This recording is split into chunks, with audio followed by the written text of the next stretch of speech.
Good evening from the campus of Lynn University here in Boca Raton, Florida. This is the fourth and last debate of the 2012 campaign, brought to you by the Commission on Presidential Debates.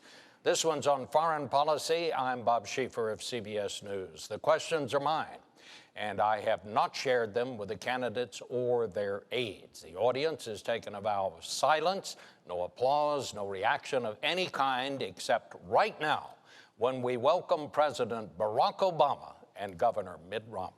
Good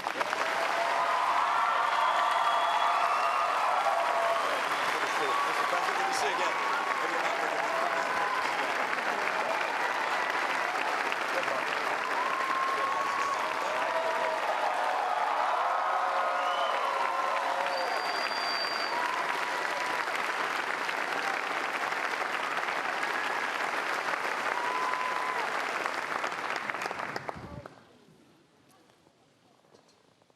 Gentlemen, your campaigns have agreed to certain rules, and they are simple. They've asked me to divide the evening into segments. I'll pose a question at the beginning of each segment. You will each have 2 minutes to respond, and then we will have a general discussion until we move to the next segment. Tonight's debate, as both of you know, comes on the 50th anniversary of the night that President Kennedy told the world that the Soviet Union had installed nuclear missiles in Cuba, perhaps the closest we've ever come to nuclear war. And it is a sobering reminder that every president faces at some point an unexpected threat to our national security from abroad. So let's begin. The first segment is the challenge of a changing Middle East and the new face of terrorism. I'm going to put this into 2 segments, so you'll have 2 topic questions within this one segment on that subject. The first question, and it concerns Libya. The controversy over what happened there continues. 4 Americans are dead, including an American ambassador. Questions remain. What happened? What caused it? Was it spontaneous? Was it an intelligence failure? Was it a policy failure? Was there an attempt to mislead people about what really happened? Governor Romney, you said this was an example of an American policy in the Middle East that is unraveling before our very eyes. I'd like to hear each of you give your thoughts on that. Governor Romney, you won the toss. You go first. Thank you, Bob, and thank you for agreeing to moderate this debate this evening. Thank you to Lynn University for welcoming us here. And Mr. President, it's good to be with you again.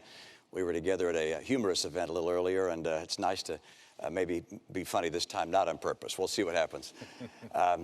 This is obviously an area of great concern to the entire world and to America in particular, which is to see a complete change in the structure and the environment in the Middle East. With the Arab Spring came a great deal of hope that there would be a change towards more moderation, an opportunity for greater participation on the part of women in public life and in economic life in the Middle East. But instead, we've seen in nation after nation a number of disturbing events. Of course, we see in Syria 30,000 civilians having been killed by the military there.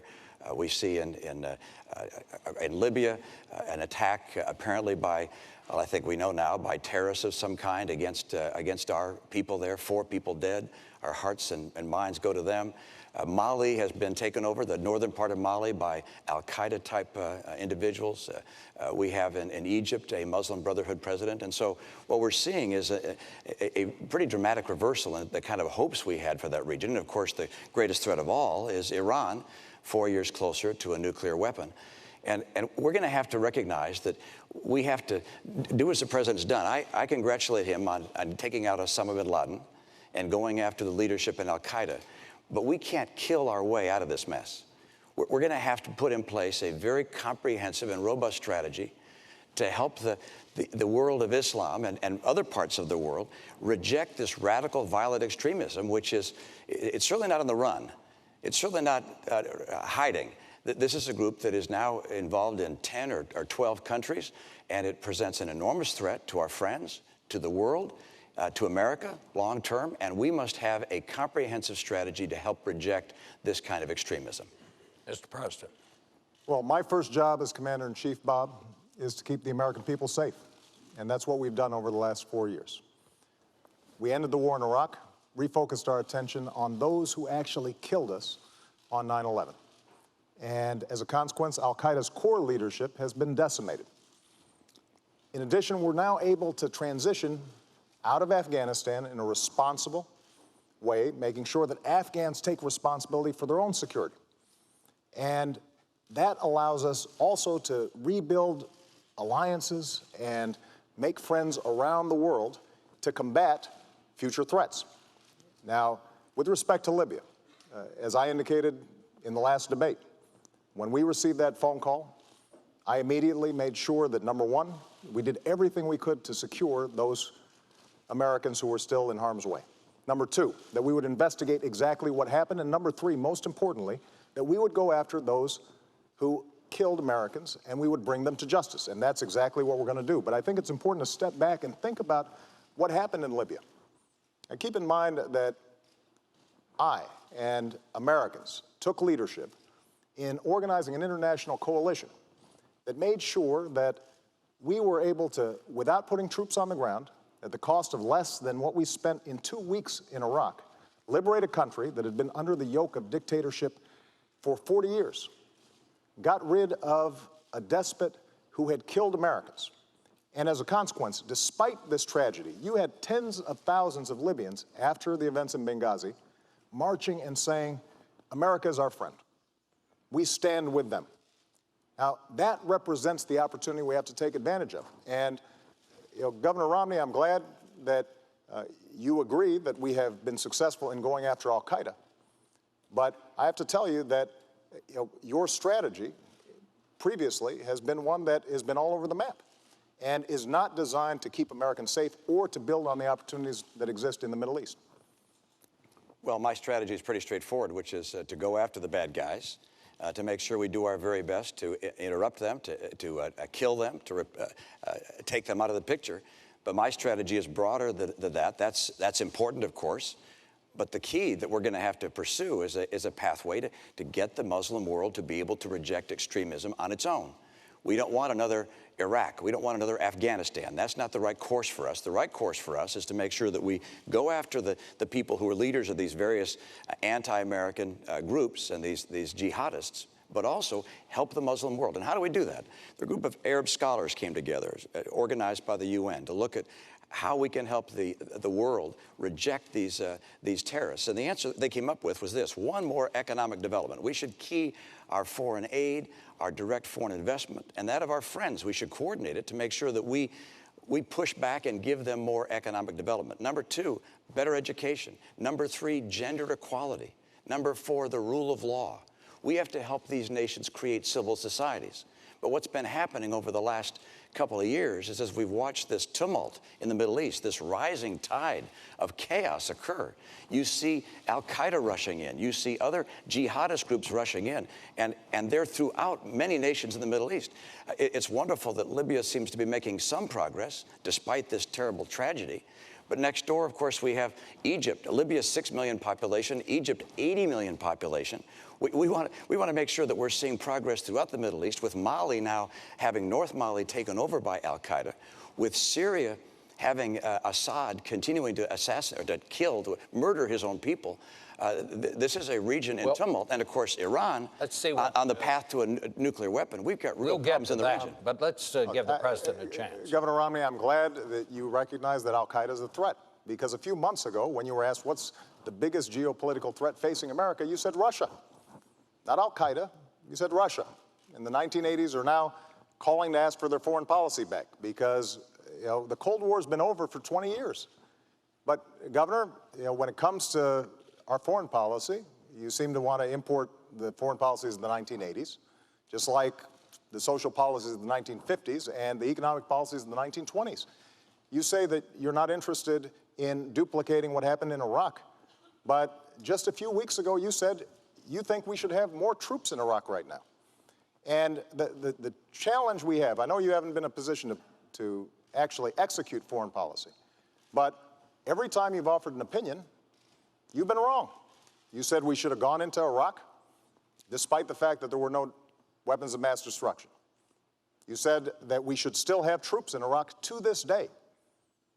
You indicated that we shouldn't be passing nuclear treaties with Russia, despite the fact that 71 senators, Democrats and Republicans, voted for it. You've said that first we should not have a timeline in Afghanistan. Then you said we should. Now you say maybe, or it depends, which means not only were you wrong, but you were also confusing and sending mixed messages both to our troops and our allies. So what we need to do with respect to the Middle East is strong, steady leadership, not wrong and reckless leadership that is all over the map. And unfortunately, that's the kind of opinions that you've offered throughout this campaign, and it is not a recipe for American strength or keeping America safe over the long term. I'm going to add a couple of minutes here to give you a chance to respond. Well, of course, I don't concur with what the president said about my own record and the things that I've said. They don't happen to be accurate. But I can say this, that we're talking about the Middle East and how to help the Middle East reject the kind of terrorism we're seeing and the rising tide of tumult and confusion. And attacking me is not an agenda. Attacking me is not talking about how we're going to deal with the challenges that exist in the Middle East and take advantage of the opportunity there and stem the tide of this violence. But I'll respond to a couple of things you mentioned. First of all, Russia, I indicated, is a geopolitical foe. Not a, excuse me, it's a geopolitical foe. And I said in the same paragraph, I said, and Iran is the greatest national security threat we face. Russia does continue to battle us in the UN time and time again. I have clear eyes on this. I'm not going to wear rose-colored glasses when it comes to Russia or Mr. Putin. And I'm certainly not going to say to him, I'll give him more flexibility after the election. After the election, he'll get more backbone. Number two, with regards to Iraq, you and I agreed, I believe, that there should have been a status of forces agreement. Did you? True. Oh, you didn't? You didn't want a status of forces agreement? No, what I would not have done is left 10,000 troops in Iraq that would tie us down. That certainly would not help us in the Middle East. I'm sorry. Look, you actually, there was an effort on the part of the president to have a status of forces agreement, and I concurred in that and said that we should have some number of troops that stayed on. That was something I concurred with. That was your posture. That was my posture as well. You thought it should have been 5,000 troops. I thought it should have been more troops. But you know what? The answer was we got no troops through whatsoever. This is just a few weeks ago that you indicated that we should still have troops in Iraq. No, I didn't. I'm sorry. That's just, you made a major speech. I indicated that you failed to put in place a status of forces agreement at the end of the conflict that exists. Governor, here's one thing I've learned as Commander-in-Chief. You've got to be clear, both to our allies and our enemies, about where you stand and what you mean. Now, you just gave a speech a few weeks ago in which you said we should still have troops in Iraq. That is not a recipe for making sure that we are taking advantage of the opportunities and meeting the challenges of the Middle East. Now, it is absolutely true that we cannot just meet these challenges militarily. And so what I've done throughout my presidency and will continue to do is, number one, make sure that these countries are supporting our counterterrorism efforts. Number two, make sure that they are standing by our interests in Israel's security, because it is a true friend and our greatest ally in the region. Number three, we do have to make sure that we're protecting religious minorities and women, because these countries can't develop unless all the population, not just half of it, is developing. Number four, we do have to develop their economic capabilities. But number five, the other thing that we have to do is recognize that we can't continue to do nation building in these regions. Part of American leadership is making sure that we're doing nation building here at home. That will help us maintain the kind of American leadership that we need. Let me interject the second topic question in this segment about the Middle East and so on, and that is, you both mentioned, alluded to this, and that is Syria. War in Syria is now spilled over into Lebanon. We have, more than 100 people that were killed there in a bomb. There were demonstrations there, 8 people dead. Mr. President, it's been more than a year since you told Assad he had to go. Since then, 30,000 Syrians have died. We've had 300,000 refugees. The war goes on. He's still there. Should we reassess our policy and see if we can find a better way to influence events there, or is that even possible? And it's you go first, sir. What we've done is organize the international community, saying Assad has to go, We've mobilized sanctions against that government. We have made sure that they are isolated. We have provided humanitarian assistance, and we are helping the opposition organize, and we're particularly interested in making sure that we're mobilizing the moderate forces inside of Syria. But ultimately, Syrians are going to have to determine their own future. And so everything we're doing in consultation with our partners in the region, including Israel, which obviously has a huge interest in seeing what happens in Syria, coordinating with Turkey and other countries in the region that have a great interest in this. Now, what we're seeing taking place in Syria is heartbreaking. And that's why we are going to do everything we can to make sure that we are helping the opposition. But we also have to recognize that, for us to get more entangled militarily in Syria is a serious step. And we have to do so making absolutely certain that we know who we are helping, that we're not putting arms in the hands of folks who eventually could turn them against us or our allies in the region. And I am confident that Assad's days are numbered. But what we can't do is to simply suggest that, as Governor Romney at times has suggested, that giving heavy weapons, for example, to the Syrian opposition is a simple proposition that would lead us to be safer over the long term. Governor? Well, let's step back and talk about what's happening in Syria and how important it is. First of all, 30,000 people being killed by their government is a humanitarian disaster. Secondly, Syria is an opportunity for us because Syria plays an important role in the Middle East, particularly right now. Syria is Iran's only ally in the Arab world. It's their route to the sea. It's the route for them to arm Hezbollah in Lebanon, which threatens, of course, our ally, Israel. And so seeing Syria remove Assad is a very high priority for us. Number two, seeing the replacement government being responsible people is critical for us. And finally, we don't want to have military involvement there. We don't want to get drawn into a military conflict. And so the right course for us is working through our partners and with our own resources to identify responsible parties within Syria, organize them, bring them together in a form of if not government, a form of council that can take the lead in Syria, and then make sure they have the arms necessary to defend themselves. We do need to make sure that they don't have arms that get into the wrong hands, that those arms could be used to hurt us down the road. We need to make sure as well that we coordinate this effort with our allies, and particularly with Israel. But the Saudis and the Qatari and the Turks are all very concerned about this. They're willing to work with us. We need to have a very effective leadership effort in Syria, making sure that the insurgents there are armed, and that the insurgents that become armed are people who will be the responsible parties. Recognize, I believe that Assad must go. I believe he will go.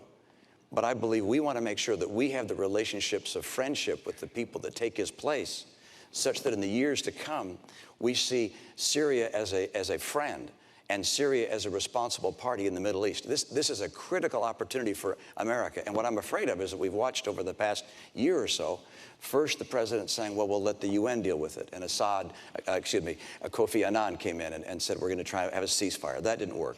Then it looked to the Russians and said, let's see if you can do something. We should be playing the leadership role there, not on the ground with military. All right. But play the leadership role. We are playing the leadership role. We organized the Friends of Syria. We are mobilizing humanitarian support and support for the opposition.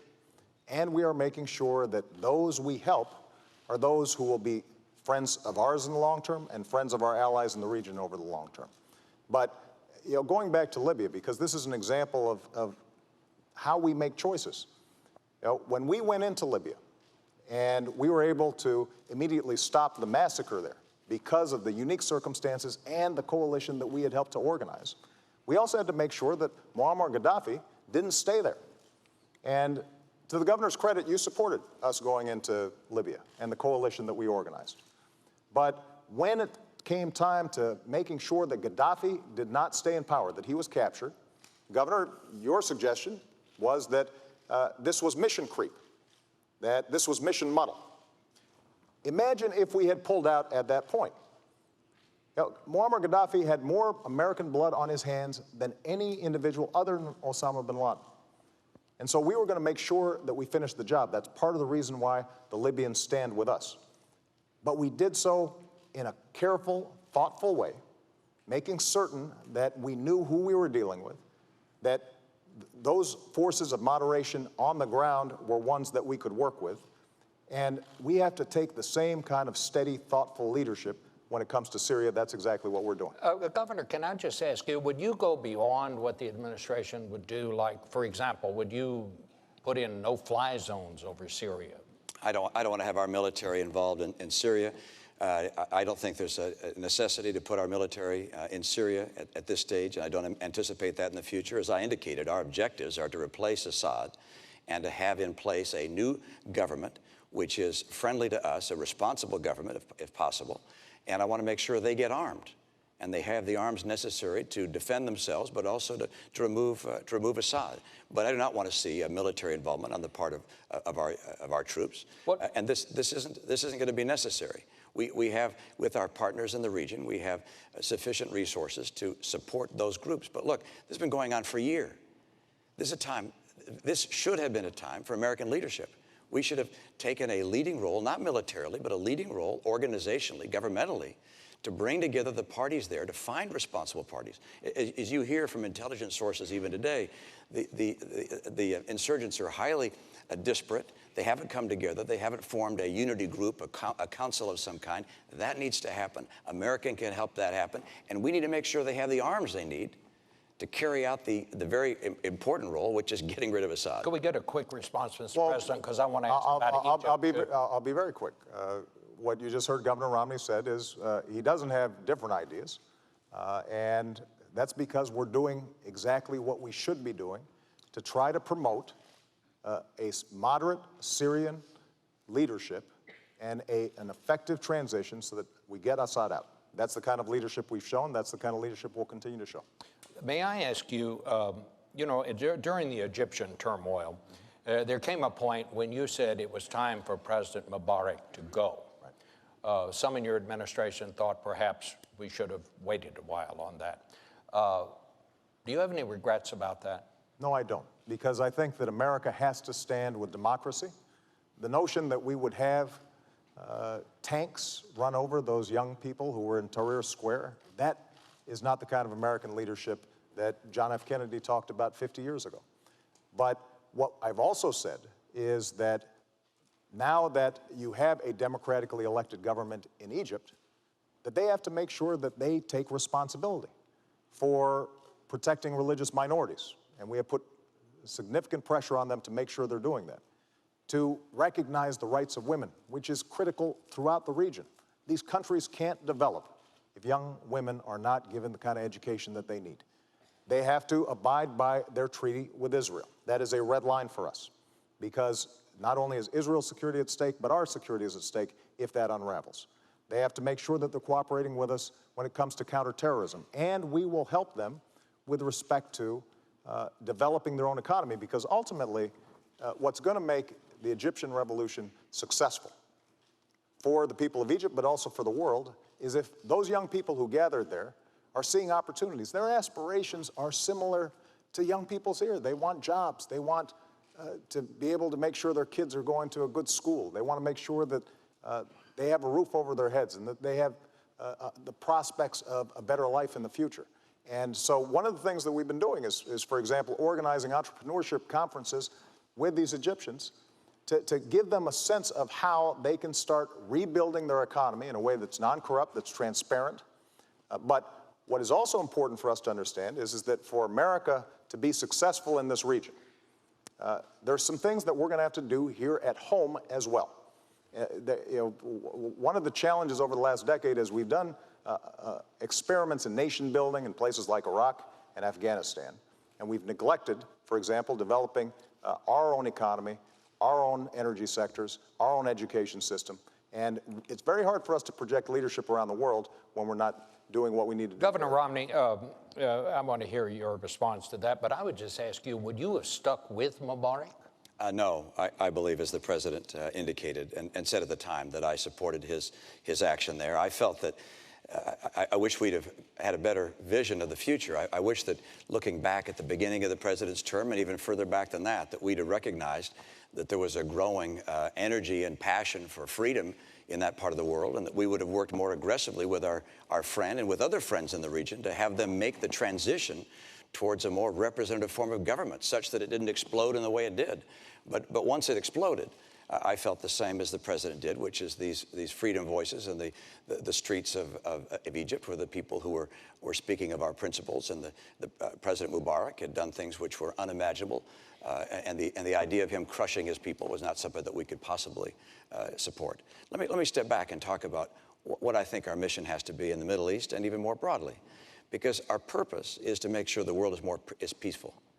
We want a peaceful planet. We want people to be able to enjoy their lives and know they're going to have a bright and prosperous future and not be at war. That's our purpose. And the mantle of leadership for promoting the principles of peace has fallen to America. We didn't ask for it, but it's an honor that we have it. But for us to be able to promote those principles of peace requires us to be strong. And that begins with a strong economy here at home, and unfortunately, the economy is not stronger. When the president of Iran, Ahmadinejad, says that our debt makes us not a great country, that's a frightening thing. The former chief of the Joint Chiefs of Staff said that, Admiral Mullen, said that our debt is the biggest national security threat we face. We have weakened our economy. We need a strong economy. We need to have as well a strong military. Our military is second to none in the world. We're blessed with terrific soldiers and extraordinary technology and intelligence. But the idea of $1 trillion in cuts through sequestration and budget cuts to the military would change that. We need to have strong allies. Our association and connection with our allies is essential to America's strength. We're the great nation that has allies, 42 allies and friends around the world. And finally, we have to stand by our principles. And if we're strong in each of those things, American influence will grow. But unfortunately, nowhere in the world is America's influence greater today than it was 4 years ago. All right. And that's because we become weaker on each of those four dimensions. Perfect. You're going to get a chance to respond to that, because that's a perfect segue into our next segment, and that is, what is America's role in the world? And that is the question. What do each of you see as our role in the world? And I believe, Governor Romney, it's your turn to go first. Well, I absolutely believe that America has a responsibility and the privilege of helping defend freedom and promote the principles that make the world more peaceful. And those principles include human rights, human dignity, free enterprise, freedom of expression, elections, because when there are elections, people tend to vote for peace. They don't vote for war. So we want to promote those principles around the world. We recognize that there are places of conflict in the world. We want to end those conflicts to the extent humanly possible. But in order to be able to fulfill our role in the world, America must be strong. America must lead. And for that to happen, we have to strengthen our economy here at home. You can't have 23 million people struggling to get a job. You can't have an economy that over the last 3 years keeps slowing down its growth rate. You can't have kids coming out of college, half of whom can't find a job today, or a job that's commensurate with their college degree. We have to get our economy going. And our military. We've got to strengthen our military long term. We don't know what the world is going to throw at us down the road. We make decisions today in a military that will confront challenges we can't imagine. In the 2000 debates, there was no mention of terrorism, for instance. And a year later, 9/11 happened. So we have to make decisions based upon uncertainty. And that means a strong military. I will not cut our military budget. We have to also stand by our allies. I think the tension that existed between Israel and the United States was very unfortunate.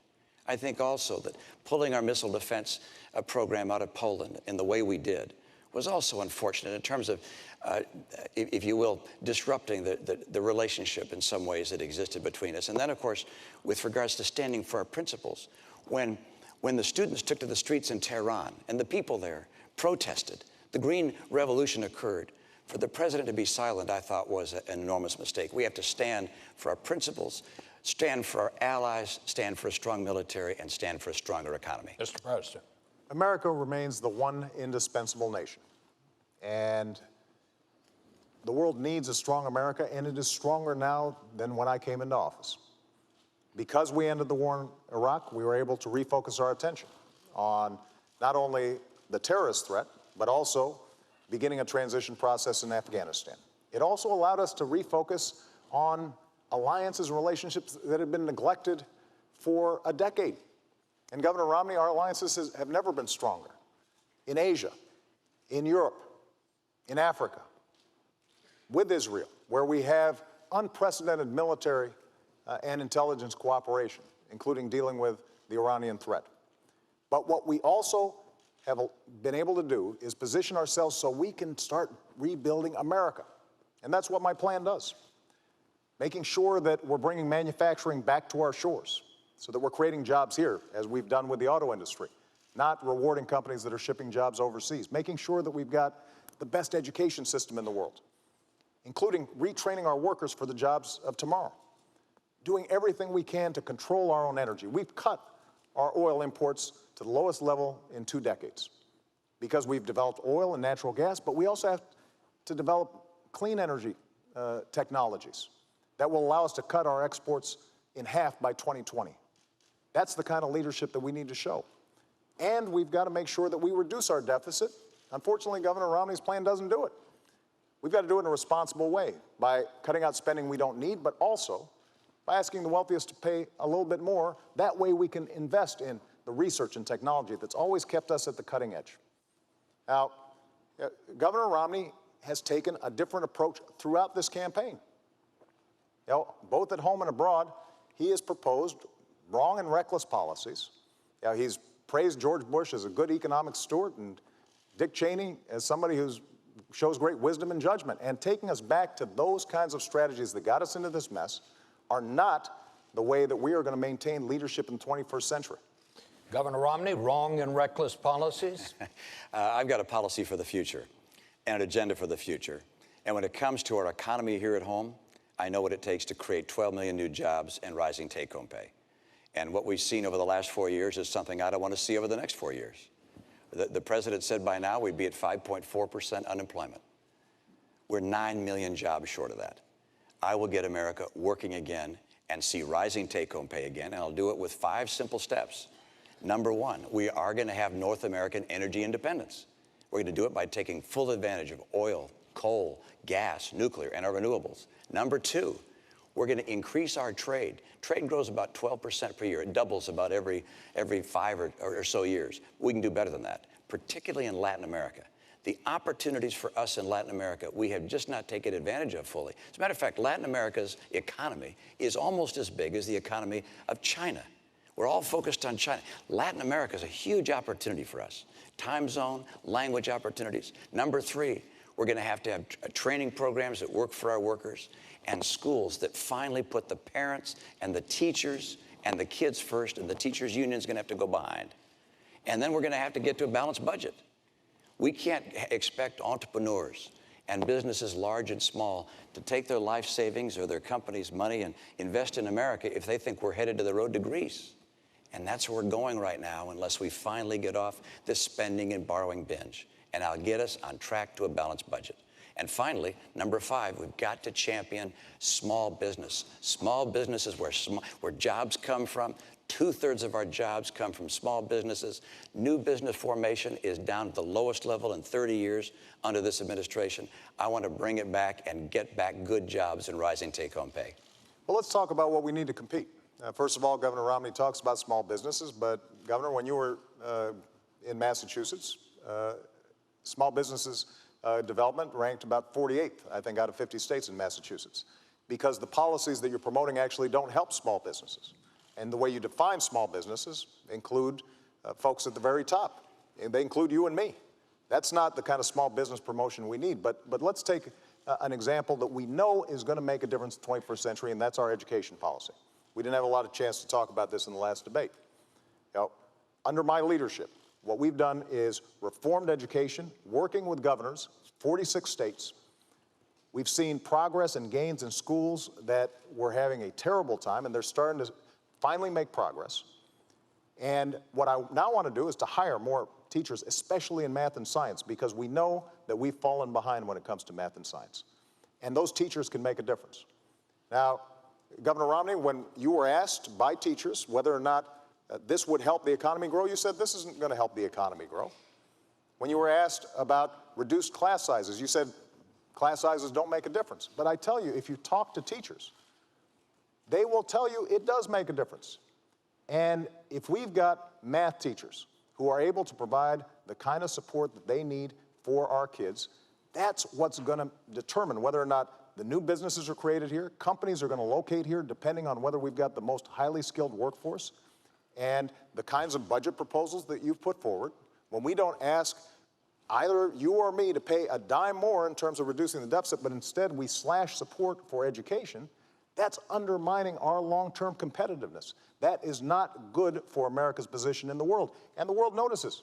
Let me get back to foreign policy. Can I just get back? Well, I need to speak a moment, if you let me, Bob, just about education, because I'm so proud of the state that I had the chance to be governor of.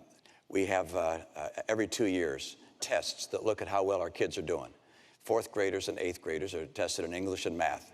While I was governor, I was proud that our 4th graders came out #1 of all 50 states in English, and then also in math. And our 8th graders, #1 in English, and also in math. First time one state had been #1 in all 4 measures.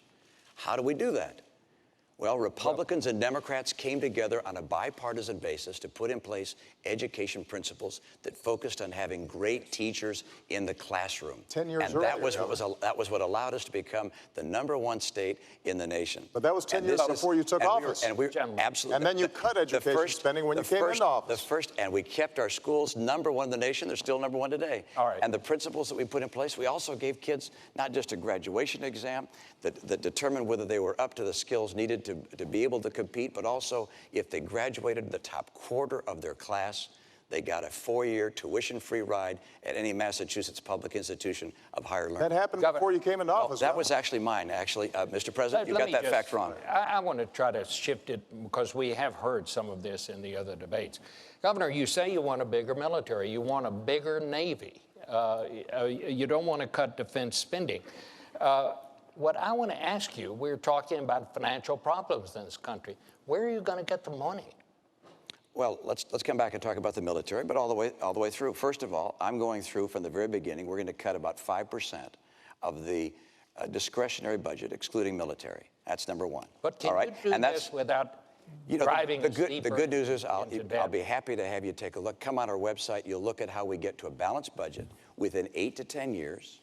We do it by reducing spending in a whole series of programs. By the way, #1 I get rid of is Obamacare. There are a number of things that sound good, but frankly, we just can't afford them. And that one doesn't sound good, and it's not affordable. So I get rid of that one from day one. To the extent humanly possible, we get that out. We take program after program that we don't absolutely have to have, and we get rid of them. #2, we take some programs that we are going to keep, like Medicaid, which is a program for the poor. We take that health care program for the poor, and we give it to the states to run because states run these programs more efficiently. As a governor, I thought, please, give me this program. Can he do that? I can run this more efficiently than the federal government, and states, by the way, are proving it. States like Arizona, Rhode Island have taken these Medicaid dollars, have shown they can run these programs more cost effectively. And so I want to do those two things. It gets us to a balanced budget with 8 to 10 years. But the military, let's get back to the military, though. That's what I'm trying to find out. Let's talk about the military. You should have answered the first question. Look, Governor Romney's called for $5 trillion of tax cuts that he says he's going to pay for by closing deductions. Now, the math doesn't work, but he continues to claim that he's going to do it. He then wants to spend another $2 trillion on military spending that our military's not asking for. Now, keep in mind that our military spending has gone up every single year that I've been in office. We spend more on our military than the next 10 countries combined. China, Russia, France, the United Kingdom, you name it. Next 10. And what I did was work with our Joint Chiefs of Staff to think about what are we going to need in the future to make sure that we are safe.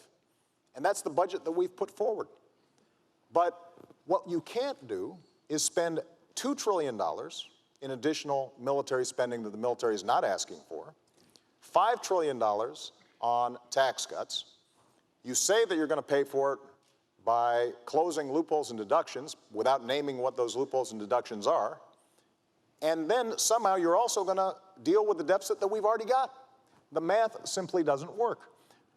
But when it comes to our military, what we have to think about is not, just budgets. We've got to think about capabilities. We need to be thinking about cybersecurity. We need to be thinking about space. That's exactly what our budget does, but it's driven by strategy. It's not driven by politics. It's not driven by members of Congress and what they would like to see. It's driven by what are we going to need to keep the American people safe. That's exactly what our budget does. And it also then allows us to reduce our deficit, which is a significant national security concern, because we've got to make sure that our economy is strong at home so that we can project military power overseas. Bob, I'm pleased that I balance budgets. I was in the world of business for 25 years. If you didn't balance your budget, you went out of business. I went to the Olympics that was out of balance, and we got it on balance and made a success there. I had the chance to be governor of state. 4 years in a row, Democrats and Republicans came together to balance the budget. We cut taxes 19 times, balanced our budget. The president hasn't balanced a budget yet. I expect to have the opportunity to do so myself. All right. I'm going to be able to balance the budget. Let's talk about military spending, and that's this. About 30 seconds. Our Navy is our Navy is smaller now than any time since 1917. The Navy said they needed 313 ships to carry out their mission. We're now down to 285. We're headed down to the low 200s if we go through with sequestration. That's unacceptable to me. I want to make sure that we have the ships that are required by our Navy. Our Air Force is older and smaller than any time since it was founded in 1947. We've changed for the first time since FDR. Since FDR, we've always had the strategy of saying we could fight in 2 conflicts at once. Now we're changing to 1 conflict. Look, this, in my view, is the highest responsibility of the President of the United States, which is to maintain the safety of the American people. And I will not cut our military budget by $1 trillion, which is the combination of the budget cuts that the President has, as well as the sequestration cuts. That, in my view, is making our future less certain and less secure. Bob, I just need to comment on this. First of all, the sequester is not something that I proposed. It's something that Congress has proposed. It will not happen. The budget that we're talking about is not reducing our military spending. It's maintaining it. But I think Governor Romney maybe hasn't spent enough time looking at how our military works. You mentioned the Navy, for example, and that we have fewer ships than we did in 1916. Well, Governor, we also have fewer horses and bayonets because the nature of our military has changed. We have these things called aircraft carriers where planes land on them. We have these ships that go underwater, nuclear submarines. And so the question is not a game of battleship where we're counting ships. It's what are our capabilities? And so when I sit down with the Secretary of the Navy and the Joint Chiefs of Staff, we determine how are we going to be best able to meet all of our defense needs in a way that also keeps faith with our troops, that also makes sure that our veterans have the kind of support that they need when they come home. And that is not reflected in the kind of budget that you're putting forward because it just doesn't work. All right. And we visited the website quite a bit, and it still doesn't work. A lot to cover. I'd like to move to the next segment. Red lines, Israel and Iran. Would either of you, and you'll have 2 minutes, and President Obama, you have the first go at this one. Would either of you be willing to declare that an attack on Israel is an attack on the United States? Which, of course, is the same promise that we give to our close allies like Japan. And if you made such a declaration, would not that deter Iran? It's certainly deterred the Soviet Union for a long, long time when we made that promise to our allies. Mr. President. First of all, Israel is a true friend. It is our greatest ally in the region. And if Israel is attacked, America will stand with Israel. I've made that clear throughout my presidency. So you're saying we've already made that declaration? I will stand with Israel if they are attacked. And this is the reason why, working with Israel, we have created the strongest military and intelligence cooperation between our 2 countries in history. In fact, this week, we'll be carrying out the largest military exercise with Israel in history, this very week. But to the issue of Iran, as long as I'm President of the United States, Iran will not get a nuclear weapon. I made that clear when I came into office. We then organized the strongest coalition and the strongest sanctions against Iran in history, and it is crippling their economy. Their currency has dropped 80%. Their oil production has plunged to the lowest level since they were fighting a war with Iraq 20 years ago. So their economy is in a shambles. And the reason we did this is because a nuclear Iran is a threat to our national security, and it's a threat to Israel's national security. We cannot afford to have a nuclear arms race in the most volatile region of the world.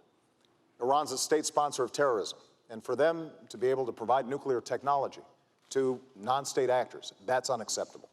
And they have said that they want to see Israel wiped off the map. So the work that we've done with respect to sanctions now offers Iran a choice. They can take the diplomatic route and end their nuclear program, or they will have to face a united world and a United States president, me, who said we're not going to take any options off the table. The disagreement I have with Governor Romney is that during the course of this campaign, he's often talked as if we should take premature military action. I think that would be a mistake, because when I've sent young men and women into harm's way, I always understand that that is the last resort, not the first resort. 2 minutes. Well, first of all, I want to underscore the same point the president made, which is that if I'm president of the United States, when I'm president of the United States, we will stand with Israel. And if Israel is attacked, we have their back, not just diplomatically, not just culturally, but militarily. That's number one. Number two, with regards to Iran and the threat of Iran. There's no question but that a nuclear Iran, a nuclear-capable Iran, is unacceptable to America. It presents a threat not only to our friends, but ultimately a threat to us, to have Iran have nuclear material, nuclear weapons that could be used against us or to be threatening to us. It's also essential for us to understand what our mission is in Iran, and that is to dissuade Iran from having a nuclear weapon through peaceful and diplomatic means. And crippling sanctions are something I called for 5 years ago when I was in Israel speaking at the Herzliya conference. I laid out 7 steps. Crippling sanctions were number one, and they do work. You're seeing it right now in the economy. It's absolutely the right thing to do to have crippling sanctions. I'd have put them in place earlier, but it's good that we have them. Number two, something I would add today is I would tighten those sanctions. I would say that ships that carry Iranian oil can't come into our ports. I imagine the EU would agree with us as well. Not only ships couldn't, I'd say companies that are moving their oil can't, people who are trading in their oil can't. I would tighten those sanctions further. Secondly, I'd take on diplomatic isolation efforts. I'd make sure that Ahmadinejad is indicted under the Genocide Convention. His words amount to genocide incitation. I would indict him for it. I would also make sure that their diplomats are treated like the pariah they are around the world, the same way we treated the apartheid diplomats of South Africa. We need to increase pressure time and time again on Iran, because anything other than a solution to this which stops this nuclear folly of theirs is unacceptable to America. And of course, a military action is the last resort. It is something one would only consider if all of the other avenues had been tried to their full extent. Let me ask both of you. As you know, there are reports that Iran and the United States, as part of an international group, have agreed in principle to talks about Iran's nuclear program. What is the deal, if there are such talks? What is the deal that you would accept, Mr. President? Well, first of all, those are reports in the newspaper. They are not true. But our goal is to get Iran to recognize it needs to give up its nuclear program and abide by the UN resolutions that have been in place, because they have the opportunity to re-enter the community of nations. And we would welcome that. There are people in Iran who have the same aspirations as people all around the world for a better life. And we hope that their leadership takes the right decision. But the deal we'll accept is they end their nuclear program. It's very straightforward. And I'm glad that Governor Romney agrees with the steps that we're taking. There have been times, Governor, frankly, during the course of this campaign where it sounded like you thought that you'd do the same things we did, but you'd say them louder, and somehow that would make a difference. And it turns out that the work involved in setting up these crippling sanctions is painstaking. It's meticulous.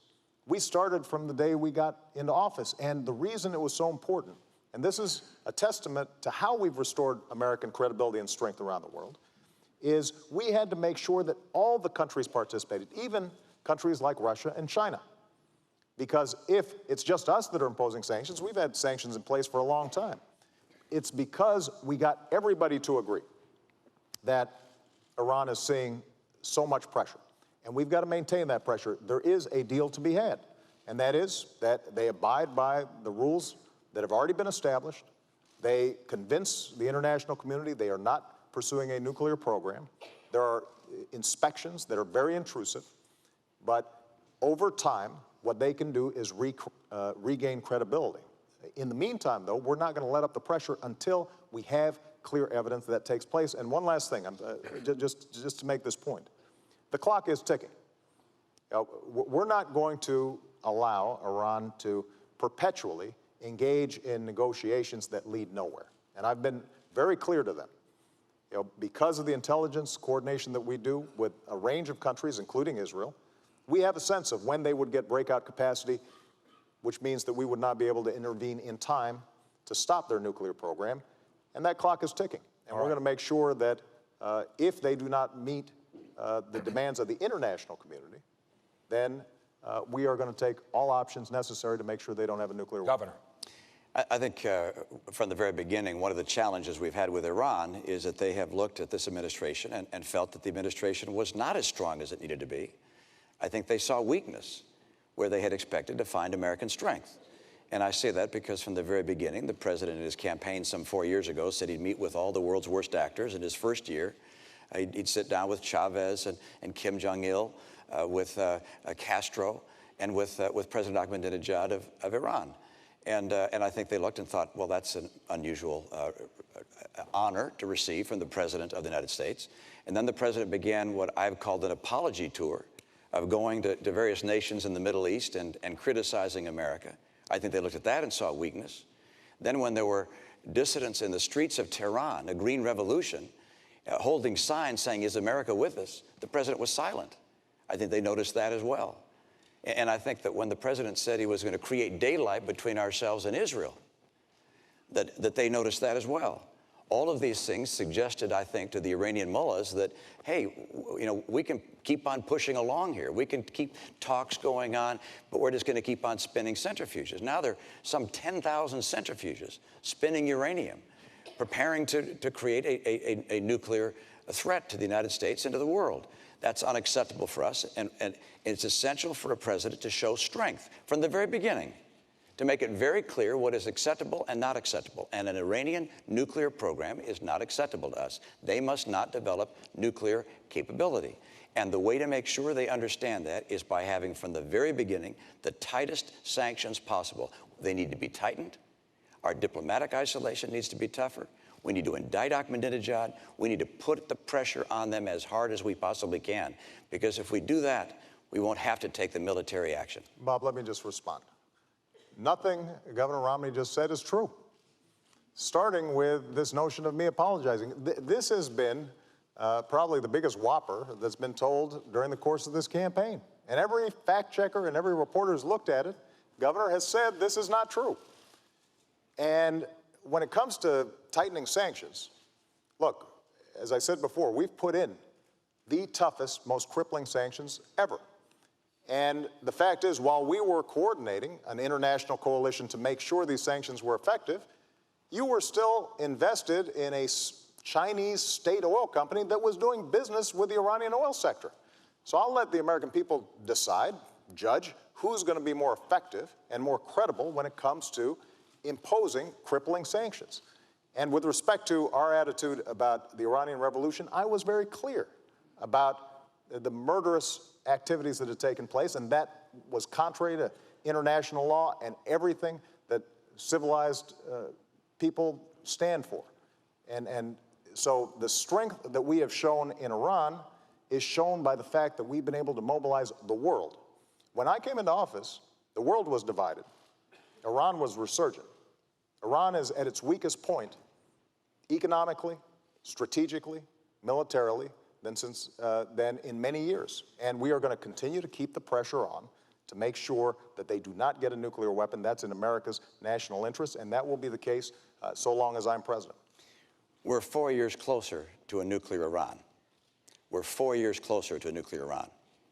And we should not have wasted these 4 years to the extent they've continued to be able to spin these centrifuges and get that much closer. That's number one. Number two, Mr. President, the reason I call it an apology tour is because you went to the Middle East and you flew to Egypt and to Saudi Arabia and to Turkey and Iraq. And by the way, you skipped Israel, our closest friend in the region. But you went to the other nations. And by the way, they noticed that you skipped Israel. And then in those nations, and on Arabic TV, you said that America had been dismissive and derisive. You said that on occasion, America had dictated to other nations. Mr. President, America has not dictated to other nations. We have freed other nations from dictators. Bob, let me respond. You know, if we're going to talk about trips that we've taken, you know, when I was a candidate for office, first trip I took was to visit our troops. And when I went to Israel as a candidate, I didn't take donors. I didn't attend fundraisers. I went to Yad Vashem, the Holocaust Museum there, to remind myself the nature of evil and why our bond with Israel will be unbreakable. And then I went down to the border towns of Sderot, which had experienced missiles raining down from Hamas. And I saw families there who showed me where missiles had come down near their children's bedrooms. And I was reminded of what that would mean if those were my kids, which is why, as president, we funded an Iron Dome program to stop those missiles. So that's how I've used my travels, when I travel to Israel and when I travel to the region. And the central question at this point is going to be who's going to be credible to all parties involved. And they can look at my track record, whether it's Iran sanctions, whether it's dealing with counterterrorism, whether it's supporting democracy, whether it's supporting women's rights, whether it's supporting religious minorities, and they can say that the President of the United States and the United States of America has stood on the right side of history. And that kind of credibility is precisely why we've been able to show leadership on a wide range of issues facing the world right now. What if the Prime Minister of Israel called you on the phone and said, our bombers are on the way, we're going to bomb Iran? What do you say? Bob, let's not go into hypotheticals of that nature. Our relationship with Israel, my relationship with the Prime Minister of Israel is such that we would not get a call saying our bombers are on the way or their fighters are on the way.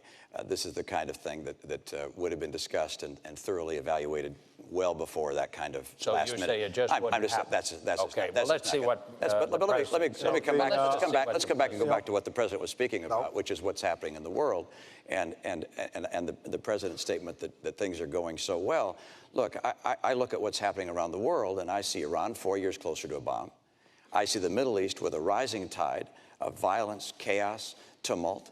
I see jihadists continuing to spread. Whether they're rising or just about the same level, hard to precisely measure, but it's clear they're there. They're very, very strong. I see Syria with 30,000 civilians dead. Assad still in power. I see our trade deficit with China larger than it's growing larger every year, as a matter of fact. I look around the world, and I don't feel that you see North Korea continuing to export their nuclear technology. Russia said they're not going to follow Nunn-Lugar anymore. They're back away from nuclear proliferation treaties that we had with them. I look around the world. I don't see our influence growing around the world. I see our influence receding, in part because of the failure of the president to deal with our economic challenges at home, in part because of our withdrawal from our commitment to our military in the way I think it ought to be, in part because of the turmoil with Israel. I mean, the president received a letter from 38 Democrat senators saying the tensions with Israel were a real problem. They asked him, please repair the tension. Democrat senators, please repair the damage in his own party.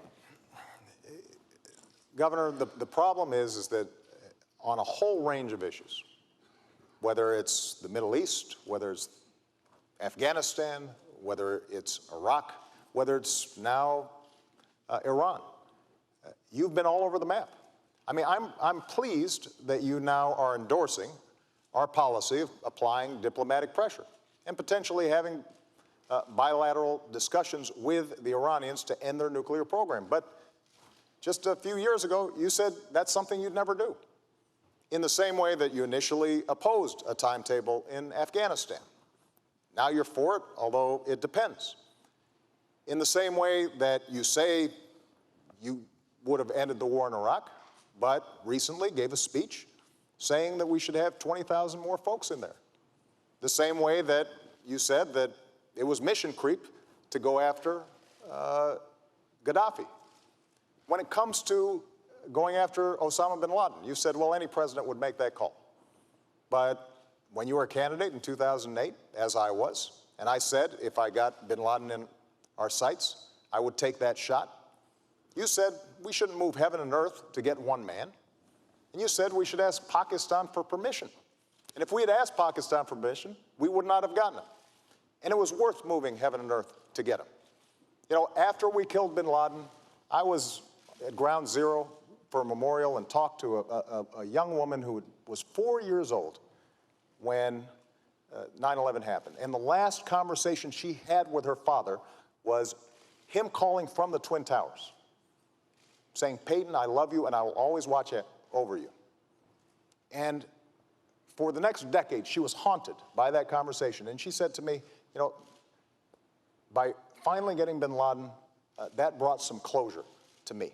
And when we do things like that, when we bring those who have harmed us to justice, that sends a message to the world, and it tells Peyton that we did not forget her father. All right. And I make that point because that's the kind of clarity of leadership, and those decisions are not always popular. Those decisions generally are not poll tested. And even some in my own party, including my current vice president, had the same critique as you did. But what the American people understand is that I look at what we need to get done to keep the American people safe and to move our interests forward, and I make those decisions. All right, let's go, and that leads us, this takes us right to the next segment, Governor. America's longest war, Afghanistan and Pakistan. Bob, Governor, you get to go first. Okay, but you can't have the president just lay out a whole series of items without giving me a chance to With respect, sir, you had laid out quite a program there. Well, that's probably true. We'll give you, we'll agree. We'll catch you up. The United States is scheduled to turn over responsibility for security in Afghanistan to the Afghan government in 2014. At that point, we will withdraw our combat troops, leave a smaller force of Americans, if I understand our policy, in Afghanistan for training purposes. It seems to me the key question here is, what do you do if the deadline arrives and it is obvious the Afghans are unable to handle their security? Do we still leave? And I believe, Governor Romney, you go first. Well, we're going to be finished by 2014. And when I'm president, we'll make sure we bring our troops out by the end of 2014. The commanders and the generals there are on track to do so. We've seen progress over the past several years. The surge has been successful, and the training program is proceeding apace. There are now a large number of Afghan security forces, 350,000, that are ready to step in to provide security, and we're going to be able to make that transition by the end of 2014. So our troops will come home at that point. I can tell you at the same time that we will make sure that we look at what's happening in Pakistan and recognize that what's happening in Pakistan is going to have a major impact on the success in Afghanistan. And I say that because I know a lot of people just feel like we should just brush our hands and walk away. And I don't mean you, Mr. President, but some people in our nation feel that Pakistan isn't being nice to us and that we should just walk away from them. But Pakistan is important to the region, to the world, and to us, because Pakistan has 100 nuclear warheads, and they're rushing to build a lot more. They'll have more than Great Britain sometime in the relatively near future. They also have the Haqqani network and the Taliban existent within their country. And so a Pakistan that falls apart, becomes a failed state, would be of extraordinary danger to Afghanistan and to us. And so we're going to have to remain helpful in encouraging Pakistan to move towards a more stable government and rebuild a relationship with us. And that means that our aid that we provide to Pakistan is going to have to be conditioned upon certain benchmarks being met. So for me, I look at this as both a need to help move Pakistan in the right direction and also to get Afghanistan to be ready, and they will be ready by the end of 2014. Mr. President. When I came into office, we were still bogged down in Iraq, and Afghanistan had been drifting for a decade. We ended the war in Iraq, refocused our attention on Afghanistan, and we did deliver a surge of troops. That was facilitated in part because we had ended the war in Iraq. And we are now in a position where we have met many of the objectives that got us there in the first place. Part of what had happened is we'd forgotten why we had gone. We went because there were people who were responsible for 3,000 American deaths. And so we decimated al-Qaeda's core leadership in the border regions between Afghanistan and Pakistan. We then started to build up Afghan forces. And we're now in a position where we can transition out, because there's no reason why Americans should die when Afghans are perfectly capable of defending their own country. Now, that transition has to take place in a responsible fashion. We've been there a long time, and we've got to make sure that we and our coalition partners are pulling out responsibly and giving Afghans the capabilities that they need. But what I think the American people recognize is after a decade of war, it's time to do some nation building here at home. And what we can now do is free up some resources to, for example, put Americans back to work, especially our veterans, rebuilding our roads, our bridges, our schools, making sure that our veterans are getting the care that they need when it comes to post-traumatic stress disorder and traumatic brain injury, making sure that the certifications that they need for good jobs of the future are in place. You know, I was having lunch with a veteran in Minnesota who had been a medic dealing with the most extreme circumstances. When he came home and he wanted to become a nurse, he had to start from scratch. And what we've said is, let's change those certifications. The First Lady's done great work with an organization called Joining Forces, putting our veterans back to work. And as a consequence, veterans' unemployment is actually now lower than general population. It was higher when I came into office. So those are the kinds of things that we can now do because we're making that transition in Afghanistan. All right, let me go to Governor Romney, because you talked about Pakistan and what needs to be done there. General Allen, our commander in Afghanistan, says that Americans continue to die at the hands of groups who are supported by Pakistan. We know that Pakistan has arrested the doctor who helped us catch Obama's bin Laden. It still provides safe haven for terrorists, yet we continue to give Pakistan billions of dollars. Is it time for us to divorce Pakistan? No, it's not time to divorce a nation on earth that has 100 nuclear weapons and is on the way to double that at some point. A nation that has serious threats from terrorist groups within its nation. As I indicated before, the Taliban, the Haqqani network. It's a nation that's not like others, and it does not have a civilian leadership that is calling the shots there. You've got the ISI, their intelligence organization, is probably the most powerful of three branches there. Then you have the military, and then you have the civilian government. This is a nation which, if it falls apart, if it becomes a failed state, there are nuclear weapons there. And you've got terrorists there who could grab their hands onto those nuclear weapons. This is an important part of the world for us. Pakistan is technically an ally. And they're not acting very much like an ally right now, but we have some work to do. And I don't blame the administration for the fact that the relationship with Pakistan is strained. We had to go into Pakistan. We had to go in there to get Osama bin Laden. That was the right thing to do. And that upset them, but there was obviously a great deal of anger even before that. But we're going to have to work with the people in Pakistan to try and help them move to a more responsible course than the one that they're on. And it's important for them. It's important for the nuclear weapons. It's important for the success of Afghanistan, because inside Pakistan, you have a large group of Pashtuns that are Taliban. They're going to come rushing back in to Afghanistan when we go. And that's one of the reasons the Afghan security forces have so much work to do to be able to fight against that. But it's important for us to recognize that we can't just walk away from Pakistan. But we do need to make sure that as we send support for them, that this is tied to them making progress on matters that would lead them to becoming a civil society. Let me ask you, Governor, because we know President Obama's position on this. What is your position on the use of drones? Well, I believe that we should use any and all means necessary to take out people who pose a threat to us and our friends around the world.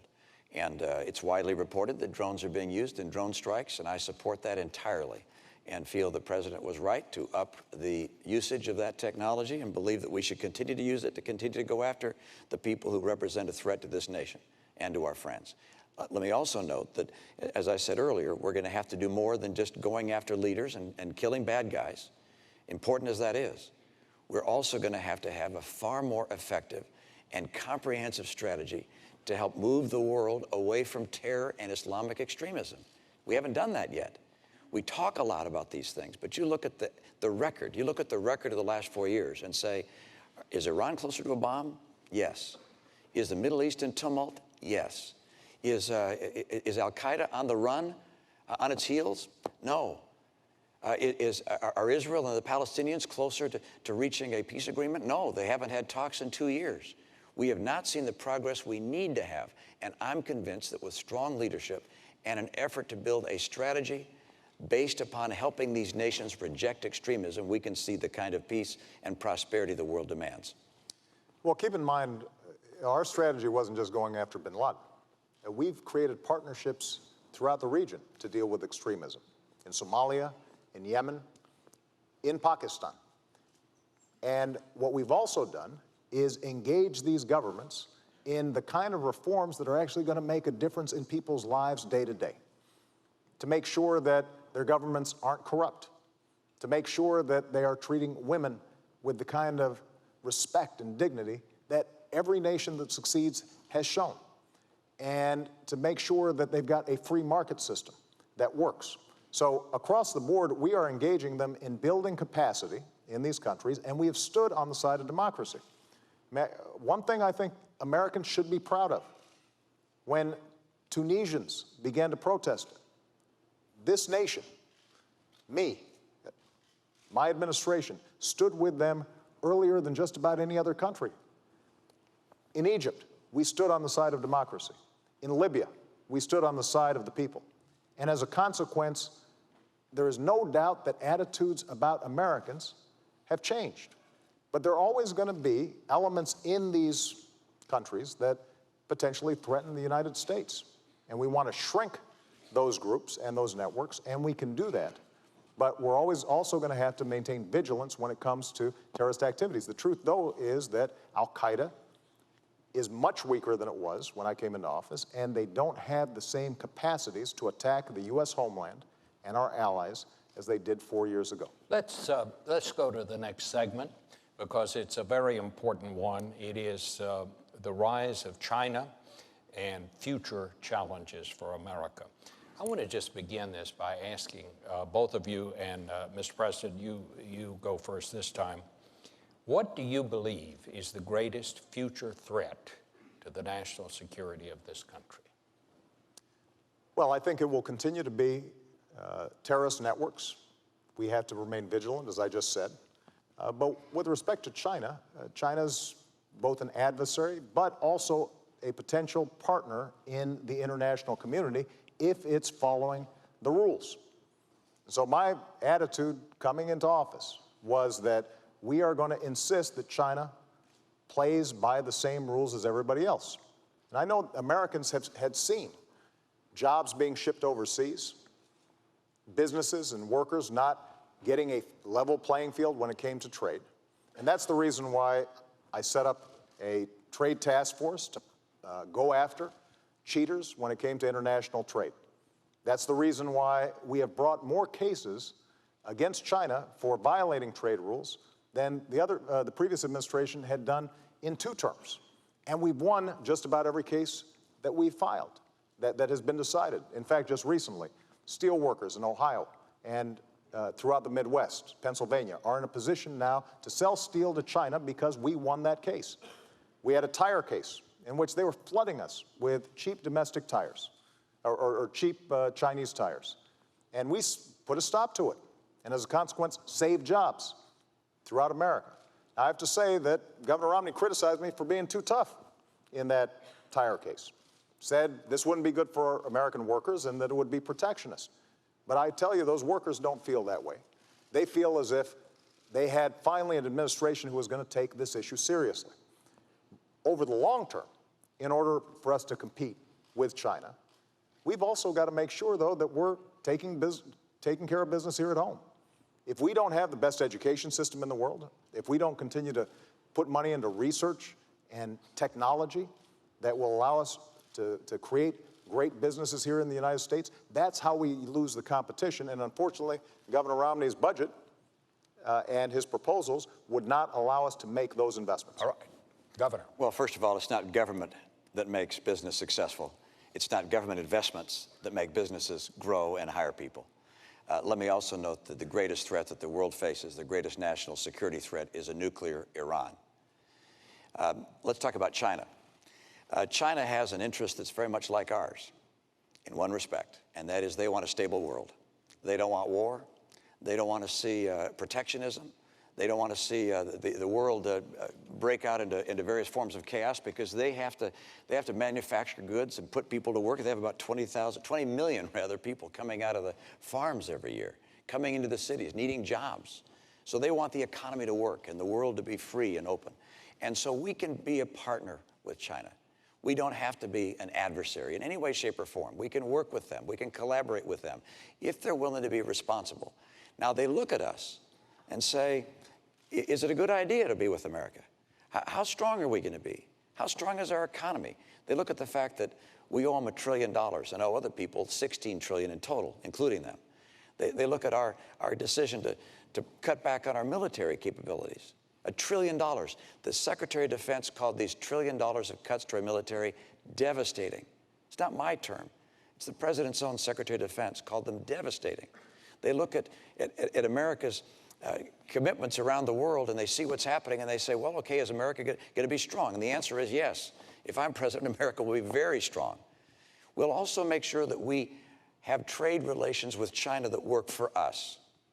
I've watched year in and year out as companies have shut down and people have lost their jobs because China has not played by the same rules, in part by holding down artificially the value of their currency. It holds down the prices of their goods. It means our goods aren't as competitive, and we lose jobs. That's got to end. They're making some progress. They need to make more.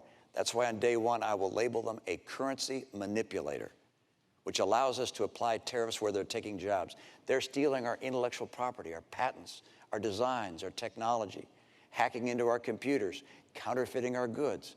They have to understand, we want to trade with them. We want a world that's stable. We like free enterprise, but you got to play by the rules. Well, Governor, let me just ask you, if you declare them a currency manipulator on day one, some people are saying you're just going to start a trade war with China on day one. Isn't there a risk that that could happen?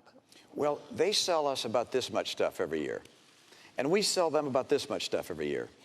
So it's pretty clear who doesn't want a trade war. And there's one going on right now, which we don't know about. It's a silent one, and they're winning. We have enormous trade imbalance with China, and it's worse this year than last year, and it's worse last year than the year before.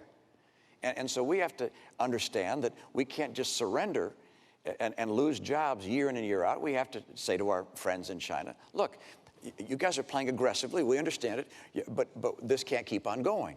You can't keep on holding down the value of your currency, stealing our intellectual property, counterfeiting our products, selling them around the world, even into the United States. I was with one company that makes valves in process industries.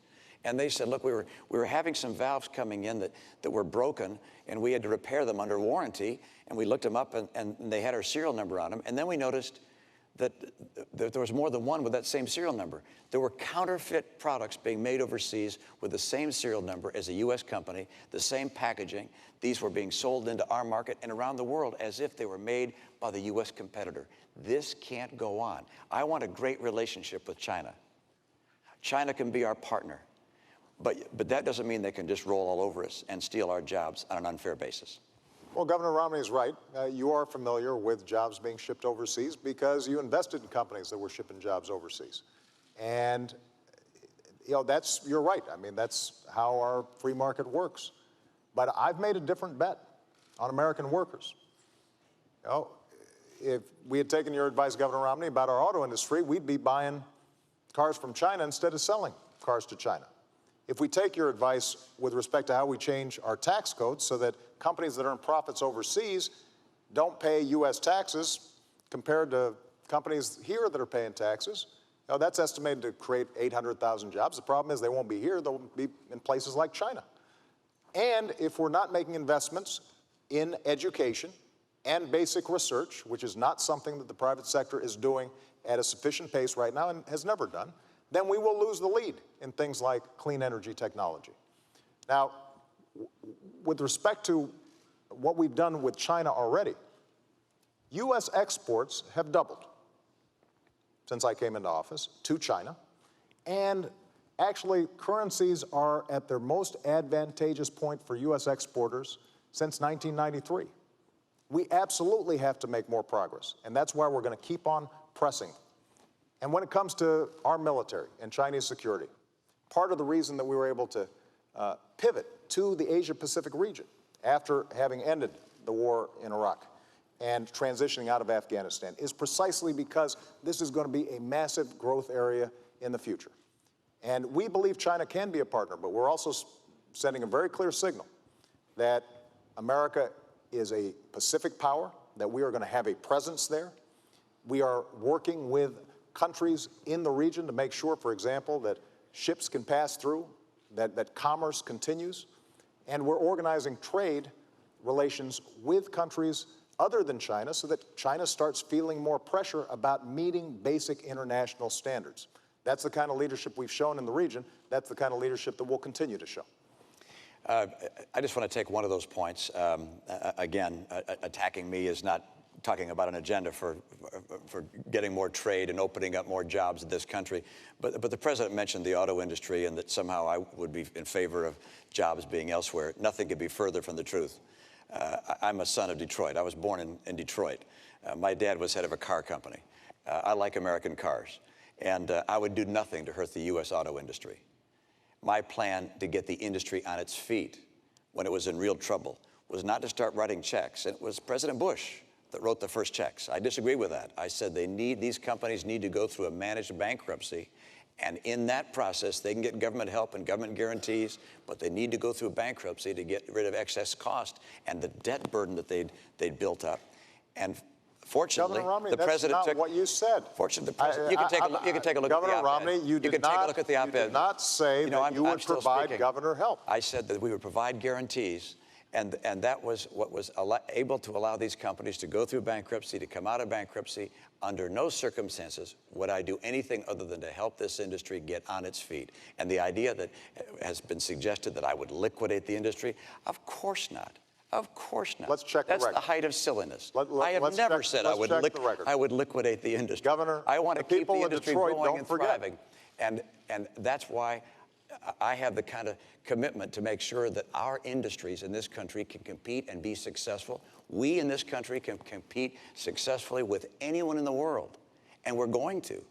We're going to have a president, however, that doesn't think that somehow the government investing in car companies like Tesla and Fisker, making electric battery cars. This is not research, Mr. President. These are the government investing in companies, investing in Solyndra. This is a company. This isn't basic research. I want to invest in research. Research is great.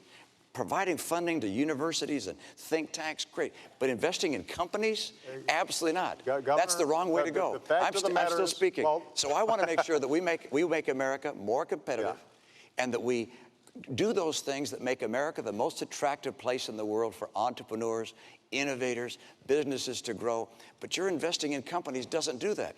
In fact, it makes it less likely for them to come here, Governor, because the private sector is not going to invest in a solar company. I'm happy to respond. If you're investing government money in someone else's. Look, I think anybody out there can check the record.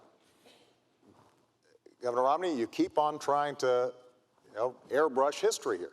You were very clear that you would not provide government assistance to the U.S. auto companies even if they went through bankruptcy. You said that they could get it in the private marketplace. That wasn't true. They would have gone through a liquid. You're wrong, Mr. President. No, I am not You're wrong. I am not wrong. People can look it up. You're right. People will look it up. Good. But more importantly, it is true that in order for us to be competitive, we're going to have to make some smart choices right now. Cutting our education budget, that's not a smart choice. That will not help us compete with China.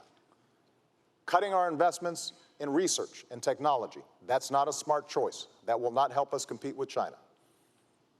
Bringing down our deficit by adding $7 trillion of tax cuts and military spending that our military is not asking for, before we even get to the debt that we currently have, that is not going to make us more competitive. Those are the kinds of choices that the American people face right now. Having a tax code that rewards companies that are shipping jobs overseas instead of companies that are investing here in the United States, that will not make us more competitive. And the one thing that I'm absolutely clear about is that after a decade in which we saw drift, jobs being shipped overseas, nobody championing American workers and American businesses, we've now begun to make some real progress. What we can't do is go back to the same policies that got us into such difficulty in the first place. And that's why we have to move forward and not go back. I could agree more about going forward, but I certainly don't want to go back to the policies of the last 4 years. The policies of the last 4 years have seen incomes in America decline every year for middle-income families, now down $4,300 during your term. 23 million Americans still struggling to find a good job. When you came to office, 32 million people on food stamps. Today, 47 million people on food stamps. When you came to office, just over $10 trillion in debt. Now, $16 trillion in debt. It hasn't worked. You said by now we'd be at 5.4% unemployment. We're 9 million jobs short of that. I've met some of those people. I've met them in Appleton, Wisconsin. I met a young woman in Philadelphia who's coming out of college, can't find work. Ann was with someone just the other day that was just weeping about not being able to get work. It's just a tragedy in a nation so prosperous as ours that these last 4 years have been so hard. And that's why it's so critical that we make America once again the most attractive place in the world to start businesses, to build jobs, to grow the economy. And that's not going to happen by just hiring teachers. Look, I love teachers, and I'm happy to have states and communities that want to hire teachers do that. By the way, I don't like to have the federal government start pushing its way deeper and deeper into our schools. Let the states and localities do that. I was a governor. The federal government didn't hire our teachers. But I love teachers. But I want to get our private sector growing, and I know how to do it. I think we all love teachers. Gentlemen, thank you so much for a very vigorous debate. We have come to the end. It is time for closing statements. I believe you're first, Mr. President. Well, thank you very much, Bob, Governor Romney, and to Lynn University. You've now heard 3 debates, months of campaigning, and way too many TV commercials. And now you've got a choice. Over the last 4 years, we've made real progress digging our way out of policies that gave us 2 prolonged wars, record deficits, and the worst economic crisis since the Great Depression. And Governor Romney wants to take us back to those policies.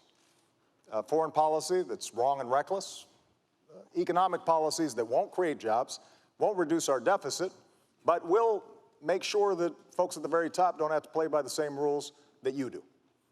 And I've got a different vision for America. I want to build on our strengths.